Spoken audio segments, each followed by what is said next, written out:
The night I inherited $26 million, Chicago tried to kill me. Rain lashed against the windshield like handfuls of gravel. Lake Michigan's wind howled down Lakeshore Drive, bending streetlights into trembling halos of gold. The skyline shimmered through sheets of water, cold, distant, indifferent.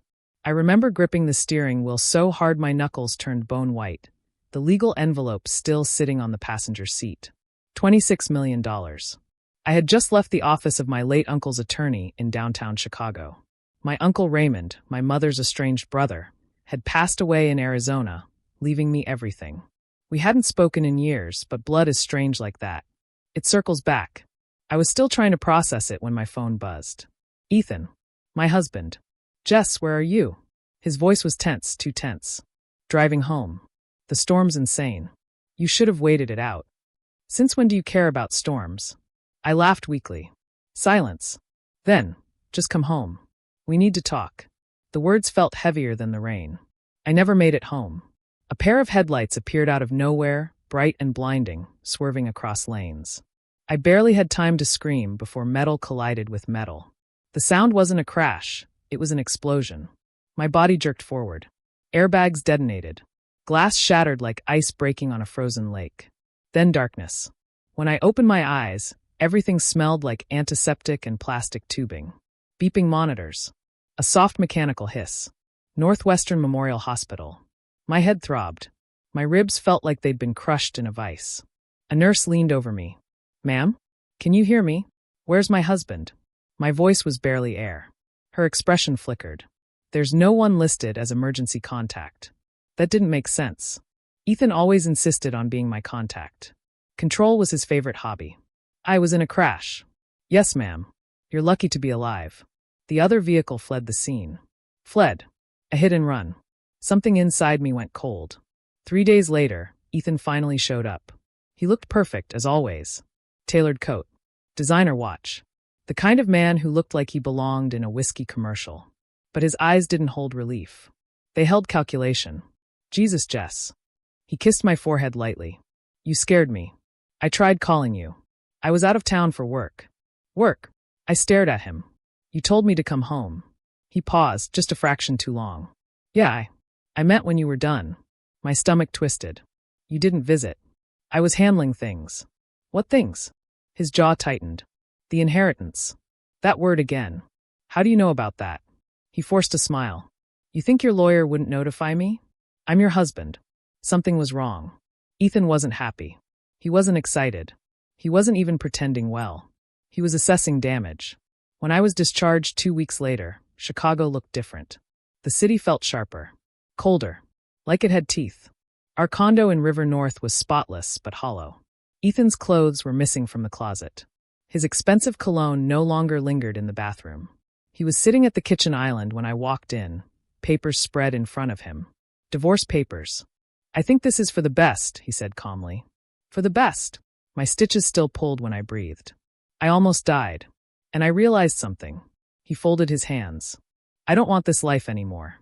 This life. My voice shook. Or me. He didn't answer. Then he said something I will never forget. You've always been small, Jess. Comfortable. Safe. I want more. More. I had just inherited $26 million. And suddenly he wanted out. Is there someone else? I asked quietly. Silence. That was answer enough. The divorce moved fast. Too fast. Ethan didn't fight for the money. Didn't argue over assets. Didn't demand a settlement. He walked away like he knew something I didn't. That terrified me more than betrayal. 3 months later, I found out why. Through Instagram. A mutual friend posted photos from a rooftop engagement party in the West Loop. Fairy lights. Champagne towers. A skyline sunset. And there he was. Ethan. Arm wrapped around a tall, blonde woman in a red silk dress. Caption. Congrats to Ethan and Savannah. Power couple vibes. Savannah. I zoomed in. She was stunning. Polished. The kind of woman who never chipped a nail in her life. And then I saw it. On her left hand.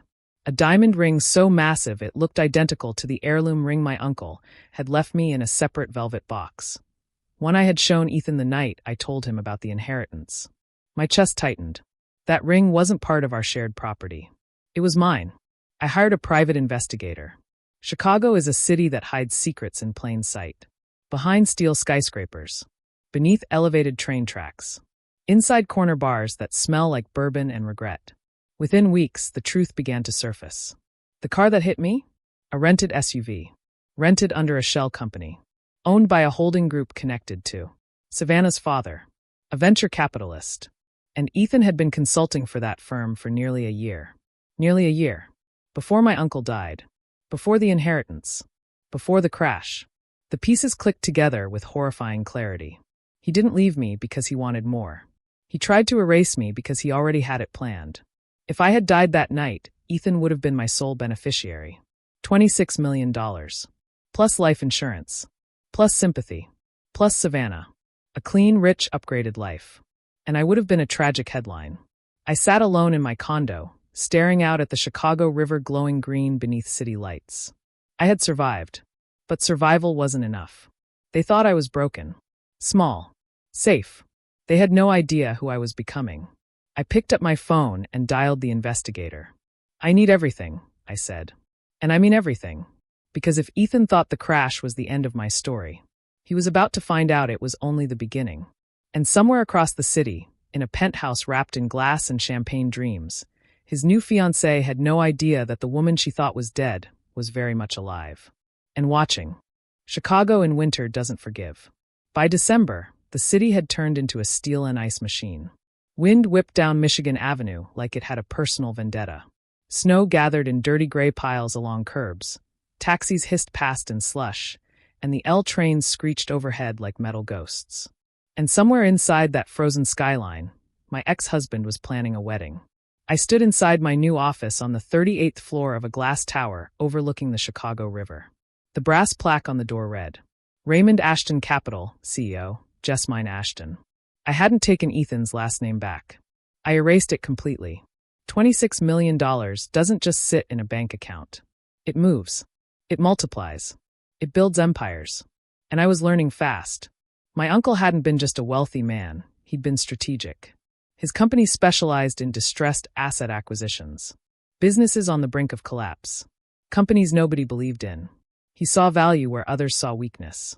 I finally understood why he chose me. Not because I was soft. Because I was underestimated. Savannah Whitmore, my investigator Marcus said, sliding a folder across my desk. Marcus Hale looked like he belonged in a crime documentary.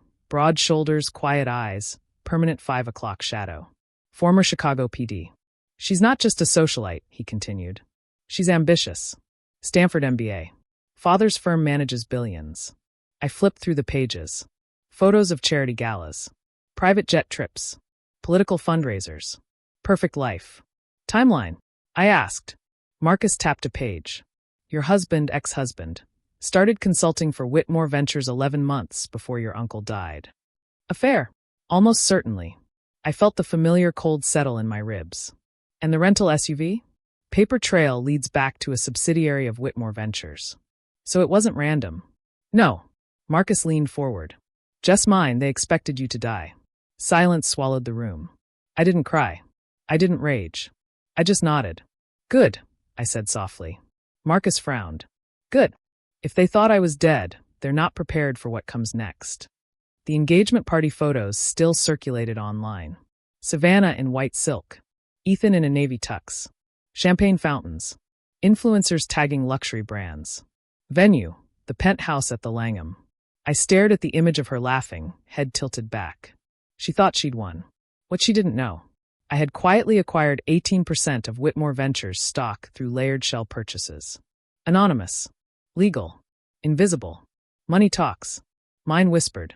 The first crack appeared 2 weeks later.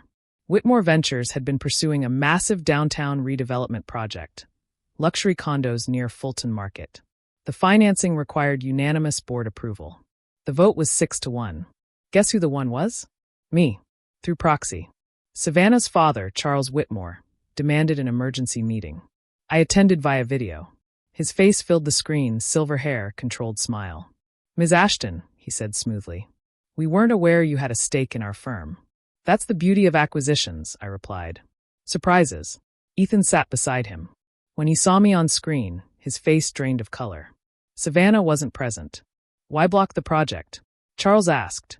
Risk exposure, I answered calmly. Market volatility. Construction debt ratios. All true. But that wasn't the reason. The reason was simple. Control. Charles leaned back. What would make you reconsider? I smiled. We'll discuss that soon. And I ended the call. Ethan's eyes were still locked on mine when the screen went black. Fear looks different up close. A week later, Savannah finally saw me in person. It happened on Oak Street. Chicago's Gold Coast was dressed in holiday lights, boutiques glowing warm against the cold. I stepped out of Bentley's coffee, scarf wrapped tight, when I saw her across the street exiting a black Range Rover. She looked exactly like her photos. Flawless, confident, untouchable. Until she saw me. Her face went pale, like she'd seen a ghost. Which, in a way, she had. She crossed the street slowly, heels clicking sharply on frozen pavement. She whispered. That's impossible. I tilted my head. Alive? She swallowed hard. Ethan stepped out of the car behind her. When his eyes met mine, I saw it. Not love. Not guilt. Terror. You told me she signed everything, Savannah hissed at him. I did, he muttered. You said she was gone. Gone. The word hung in the winter air like smoke. I survived, I said quietly. You should both get used to that. Savannah tried to recover her composure. This is harassment. Oh, sweetheart, I smiled. You have no idea what harassment looks like. A crowd passed between us. The city moving. Unaware of the war beginning on its sidewalks. Ethan stepped forward. Jess, what do you want? Finally. The question. I looked at him. The man who once promised forever. I want the truth, I said. Publicly. His jaw tightened. That's not going to happen. Then neither is your redevelopment project. Savannah's head snapped toward him. What is she talking about? He didn't answer. Because he couldn't. 3 days later, Whitmore Ventures' stock dipped 11%. Rumors spread about internal conflict. Financing hesitations. Investor uncertainty. Financial blogs picked up whispers. Chicago loves power stories. Especially when they unravel. Savannah called me. Her voice was no longer silk. What are you doing? Due diligence. You're blackmailing us. No, I replied calmly. I'm negotiating. You almost died. Yes.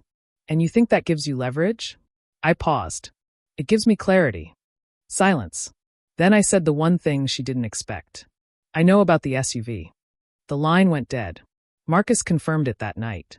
Savannah had panicked. She confronted her father. Charles denied direct involvement, but internal emails surfaced. Not explicitly ordering harm, but discussing removal of risk and timely resolution before asset transfer. Asset. That's what they called me. An asset standing between them and $26 million. Ethan showed up at my office unannounced. Security almost didn't let him in. He looked exhausted. You're destroying everything, he said. No, I corrected. You did that. You don't understand how this works. Then explain it. He ran a hand through his hair. It wasn't supposed to go that far. The words felt like a slap. So you admit it. I didn't know they'd push it like that. But you knew they were pushing. Silence. That was confession enough. I stepped closer. Tell Savannah the truth, I whispered. Or I will. He looked at me like I was someone he'd never met before. Maybe I was. That night, Chicago was buried under fresh snow. I stood on my balcony watching flakes drift over the river when my phone buzzed. Unknown number. I answered. Savannah's voice shaking. I need to meet you. Why? Because if what you're saying is true, I'm marrying a monster. I stared out at the frozen city. Plot twists don't announce themselves. They whisper. Tomorrow, I said. No lawyers. No fathers. Just you. There was a long pause. Then she said something that sent a chill deeper than winter. I think they're planning something again. The line disconnected. And for the first time since the crash, I realized the game might be bigger than revenge. It might be survival. Again. Chicago was glowing the night Savannah Whitmore asked to meet me alone. Not the postcard glow tourists see from Navy Pier. Not the polished shine of Instagram skylines. This was the dangerous kind. The kind that reflects off frozen sidewalks and black glass towers. The kind that makes shadows stretch longer than they should. We agreed to meet at a quiet cocktail bar in the West Loop. Low lighting, exposed brick, jazz humming in the background. The kind of place where people discuss venture capital deals and pretend they're not plotting empires. I arrived early. Always arrive early. I wore black. Simple. Sharp. No jewelry except the thin gold bracelet my mother gave me years ago. No visible armor, but every piece calculated. Savannah walked in 10 minutes later. For the first time since I'd seen her, she didn't look flawless. Her makeup was perfect, yes. Her coat designer, obviously. But her eyes? Red. Anxious. She scanned the room like she expected someone to be watching. Maybe they were. She slid into the booth across from me. "You're really alive," she said softly. I almost smiled. Still breathing. The bartender brought her a martini without her asking. Muscle memory, I guess. She didn't touch it. "I didn't know," she whispered. "Didn't know what?" "That it was planned." Planned is a polite word. Her fingers trembled slightly against the glass. "Ethan told me the accident was random." "And you believed him?" She hesitated. "I believed what made my life make sense. That, at least, was honest.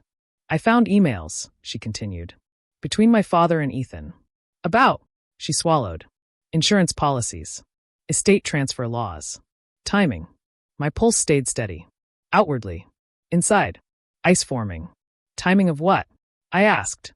"Timing of your inheritance distribution." There it was. Money changes people, but greed reveals them. "They were discussing contingencies," she said. "If you didn't survive." I leaned back. "So you're telling me you're engaged to a man who discussed my death like it was a scheduling conflict?" Her silence confirmed it. "Why tell me now?" I asked. "Because I think they're setting you up again." The jazz music swelled slightly. A saxophone note stretching thin. I didn't blink. "Explain." Savannah glanced over her shoulder before leaning in. "The redevelopment deal you blocked? My father is furious. He's losing investors. Losing leverage. So desperate men make desperate decisions." I studied her face carefully.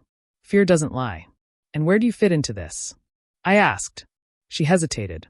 "My father wants me to go through with the wedding. He thinks merging publicly with Ethan stabilizes perception." "And you?" She looked at me directly. "I think I almost married a murderer." Outside, the L train roared overhead like distant thunder. "Why should I trust you?" I asked. "You shouldn't." At least she was consistent. "But if something happens to you again," she added, voice barely audible, "I'll know I could have stopped it." There it was. Guilt. The crack in her perfect facade. "I want copies of those emails," I said calmly. She stiffened. "That could destroy my father. He tried to destroy me." A long pause. Then she nodded. "I'll get them." 2 nights later, Marcus called. "You've got company," he said. "I was at my condo in River North, reviewing financial reports." "What kind of company?" "Unmarked black SUV parked across your building since 6 p.m. My spine went cold. "Plate. Registered to another Whitmore subsidiary." "Predictable." "They're watching you," Marcus said. "No," I replied quietly. "They're calculating." I walked to the window. 38 floors up, the city looked harmless. Down below, headlights idled. "Stay inside tonight," Marcus added. "I always do." But something felt wrong. Too quiet. At 2:17 a.m., my fire alarm went off. Shrill. Violent. I jolted upright. Smoke. Not thick, but enough. I grabbed my phone and ran into the hallway. Other residents were emerging from their units, confused. The building alarm blared. Sprinklers activated on the 31st floor. Electrical fire, they said later. Contained quickly. But here's what bothered me. The fire started in the utility room adjacent to my storage locker. And security footage? Corrupted. Partial gaps between 1:52 a.m. and 2:08 a.m. Convenient. The next morning, I met Marcus at a diner near Wrigleyville. Greasy booths. Strong coffee. The smell of bacon and burnt toast. "Escalation," he muttered, sliding into the booth. "Intimidation," I corrected. "Or rehearsal." I held his gaze. "They won't stop." "No," he agreed. "They won't." He slid a flash drive across the table. Savannah delivered. Emails. Internal memos. One subject line made my stomach twist. Post-transfer asset security strategy. Asset. Still. Always an object. One email from Charles Whitmore read, "If unforeseen survival occurs, pressure must be applied indirectly. Avoid traceable exposure." Unforeseen survival. I laughed softly. "I was a rounding error," I said. Marcus didn't smile. "You have enough here for attempted conspiracy." "Not yet," I replied.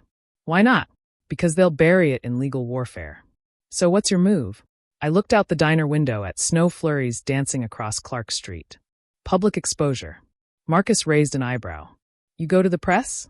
No. I sipped my coffee. I go to the wedding. Savannah called that afternoon. They moved the date, she said. 2 weeks. Rushed. Of course. Location? I asked. The Drake Hotel ballroom. Historic. Grand. Impossible to ignore. Invites already sent, she added. And mine? She hesitated. You weren't supposed to know. I always know. Silence. Then she whispered. If you show up, it detonates everything. I stared at the skyline from my office window. Glass towers reflecting ambition and lies. Good, I said softly. The week before the wedding, Whitmore Ventures stock dropped another 8%. Rumors intensified. A financial journalist contacted my office requesting comment about internal dissent. I declined. For now. Pressure works best when contained. The night before the ceremony, Ethan showed up again. No appointment. No warning. Security called me first. I let him up. He looked thinner. Stressed. You're not going tomorrow, he said immediately. Watch me. You'll ruin everything. I stepped closer. You ruined everything when you decided my life was negotiable. He exhaled sharply. You don't understand my position. Then enlighten me. He lowered his voice. My name is tied into contracts. Investments. If this collapses, you lose your lifestyle? His silence confirmed it. You were willing to risk my life, I said quietly, for your lifestyle. It wasn't like that. It was exactly like that. For a brief second, something flickered in his eyes. Regret? No. Fear of losing power. Don't come tomorrow, he repeated. Or what? He didn't answer. He didn't have to. Threats don't need volume. The morning of the wedding, Chicago woke under a pale winter sun. The lake shimmered silver. Horse-drawn carriages clopped down Michigan Avenue. Tourists snapped photos of ice sculptures near Millennium Park. Inside the Drake Hotel, white roses lined the marble staircase. Champagne towers glittered. String quartet rehearsing softly. And in a private suite upstairs, Savannah Whitmore stared at herself in the mirror. Her wedding dress was breathtaking. But her hands shook. Because downstairs, I had just arrived. And when she saw me through the suite window, stepping out of a black car in a crimson coat, she screamed. Not dramatically. Not theatrically. Instinctively. Because the woman she thought was erased had come back to rewrite the ending. And this time, everyone was watching.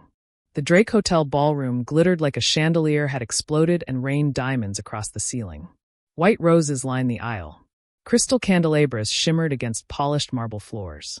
Chicago's elite filled the gold-trimmed chairs. Venture capitalists, city council members, influencers, private equity sharks with perfect smiles. A string quartet played softly near the grand staircase. And at the top of those stairs, Savannah Whitmore was shaking. Her scream hadn't been loud, but it had been real. Because she wasn't screaming at a ghost. She was screaming at a consequence. I stepped fully into the ballroom. Conversations died mid-sentence. Heads turned. Whispers spread like static electricity. Isn't that? I thought she. Wasn't there an accident? I wore a deep crimson coat over a sleek black dress. Not bridal white. Not morning black. Wore red. Ethan stood near the altar in a tailored tuxedo, frozen mid-laugh with one of his groomsmen. Then he saw me. His entire body stiffened. He looked like a man who had just seen his future collapse in real time. I walked forward calmly, heels echoing across marble. Not rushed. Not dramatic. Controlled. Savannah descended the staircase slowly, gripping her bouquet like it was an anchor. Her eyes locked on mine. You shouldn't be here, she whispered when we stood face to face. Neither should you, I replied. The room felt smaller. Thicker. Charles Whitmore approached, silver hair immaculate, jaw clenched tight enough to crack bone. Ms. Ashton, he said coolly. This is a private event. Not anymore. I reached into my clutch and pulled out a slim black envelope. I brought a gift. Ethan stepped closer. Jess, don't. His voice wasn't angry. It was desperate. The difference matters. I ignored him. Instead, I turned slightly so the guests could see us all in profile. The bride, the groom, the father, and the woman who refused to disappear. I was almost killed 3 months ago, I said clearly. A murmur rippled through the room. Charles's smile tightened. This is inappropriate. I survived a hit and run, I continued. The vehicle was rented through a subsidiary connected to Whitmore Ventures. Now the murmurs sharpened. Savannah's breathing quickened. "Jess," Ethan hissed under his breath. "Stop." "Why?" I asked calmly. "Because the truth ruins the aesthetic?" The string quartet had stopped playing. Every camera phone in the room was subtly raised. "Perfect." Charles stepped forward. "Security." 2 hotel security guards hesitated near the entrance. I raised my voice slightly, not shouting, just enough to command attention. I also brought documentation. I held up the black envelope. Emails discussing contingency planning in case I didn't survive my inheritance transfer. Savannah's bouquet slipped from her hand and hit the marble floor with a soft thud. Ethan's face turned pale. Charles's composure finally cracked, just a hairline fracture in his expression. "That's fabricated," he said sharply. "Is it?" I turned toward Savannah. "You've seen them." Her lips trembled. The entire ballroom held its breath. Savannah looked at her father, then at Ethan, then at me. And in that moment, she made a choice. "Yes," she said, barely audible at first. Then louder. "Yes. I've seen them." Gasps. A glass shattered somewhere in the back of the room. Charles's voice hardened. "Savannah, you don't understand." "I understand enough," she snapped. This wasn't a performance anymore. This was a daughter realizing her life had been negotiated. Ethan grabbed my arm suddenly, pulling me aside toward the edge of the ballroom. "Have you lost your mind?" he whispered furiously. I calmly removed his hand from my arm. "Don't touch me. You're blowing up billions of dollars over suspicion." I stared at him. "You discuss my death like a quarterly risk." His jaw tightened. "It wasn't meant to happen." "But it did." "You survived." "Yes," I said softly. "And that's the part you didn't plan for." For the first time since I'd known him, he looked small. The door was open, just an inch. But in Chicago, an inch is enough. The hallway behind me was silent. Too silent. Even the hum of the elevator felt distant, like the building itself was holding its breath. I didn't rush in. Fear makes you reckless. Survival makes you patient. I stepped back quietly and pressed the call button for the elevator, pretending I'd forgotten something. My heart pounded, but my face remained calm. When the elevator doors opened, I slipped inside and hit the lobby button. Then I called Marcus. "I think someone's inside," I said softly. "You see movement?"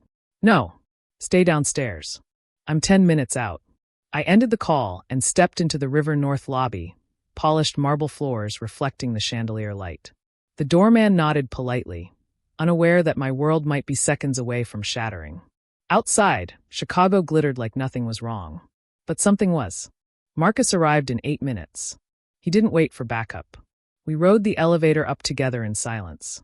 When we reached my floor, he motioned for me to stay behind him. He drew his licensed firearm quietly from under his jacket. He pushed the door open. Darkness. Stillness. He moved inside, scanning corners. "Clear," he said after 30 seconds. I stepped in. Nothing looked disturbed. Furniture untouched. No broken glass. But then I saw it. On the kitchen island. A single object. A black chess piece. The king. My stomach dropped. There was no forced entry. No damage. Whoever entered had access. Marcus picked up the chess piece with a napkin. "This isn't random," he muttered. "No," I replied quietly. "It wasn't. It was a message." Check. The next morning, news broke that Charles Whitmore had officially stepped down as CEO of Whitmore Ventures pending federal investigation. The board was fracturing. Investors were fleeing. But powerful men don't collapse quietly. They reposition. And I was beginning to realize something terrifying. Charles wasn't the king. He was a piece. 2 days later, Savannah showed up at my office unannounced. No makeup. No designer coat. Just exhaustion. "They froze my accounts," she said. "I expected that. My father's lawyers are preparing to say I leaked confidential materials illegally." "Did you?" I copied emails from my own family's system. I studied her carefully. "You knew what it would cost." "Yes. And you did it anyway." She nodded. I couldn't marry a lie. For the first time, I didn't see a rival. I saw a woman rebuilding from ashes. "Why are you here?" I asked. "Because I think my father wasn't acting alone." I didn't react, but my pulse sharpened. "Go on." "There's someone else," she said. "A silent partner. Someone with deeper political ties. Someone my father answers to." The chess piece flashed in my mind. King. Not Charles. Someone above him. Name? I asked. She hesitated. Senator Aldridge. The air in the room shifted. Illinois senior senator. National influence. Committee power. Untouchable. Until now. The pieces aligned. The redevelopment project wasn't just real estate.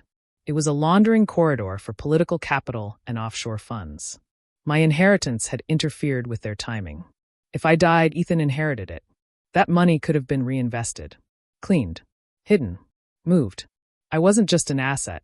I was liquidity. Marcus dug deeper. Connections surfaced between Whitmore Ventures and shell companies tied to Senator Aldridge's donors. Legal on paper. Rotten underneath. The hit-and-run SUV? Funded through layered subsidiaries that ultimately traced back to a political action committee. Not directly traceable, but enough to suggest orchestration. This wasn't greed. It was infrastructure. That night, I received another call. This time, no silence. Just a calm, older male voice. You've been very disruptive, Ms. Ashton. Who is this? You already know. Senator Aldridge. You mistake persistence for power, he continued. But power doesn't panic. It erases. You tried, I said evenly. You were collateral. No, I corrected. I was inconvenient. A pause. You could still walk away, he offered. You're wealthy. Relocate. Start fresh. And let you try again with someone else? Silence. You're emotional, he said. I'm strategic. Another pause. Then, everyone has a pressure point. The line went dead. The next move had to be decisive. Not emotional. Not reactive. Surgical. I scheduled a press conference. Not at my office. Not in Chicago. In Washington, D.C. On the steps outside a federal courthouse. Because if you expose corruption, you do it in daylight. The morning of the press conference, cameras lined the sidewalk. National media. Not just Chicago blogs. Savannah stood beside me. Marcus stayed behind the crowd, watchful. I stepped to the podium. Flashes exploded. My name is Jessmine Ashton, I began clearly. 3 months ago, I survived a hit-and-run after inheriting $26 million. Murmurs. I have provided federal authorities with documented communications suggesting coordinated financial conspiracy involving private investment firms and elected officials. Cameras zoomed in. I was treated as an asset, a risk factor, a variable to be eliminated. Silence blanketed the crowd. But I am not a variable. I let the words settle.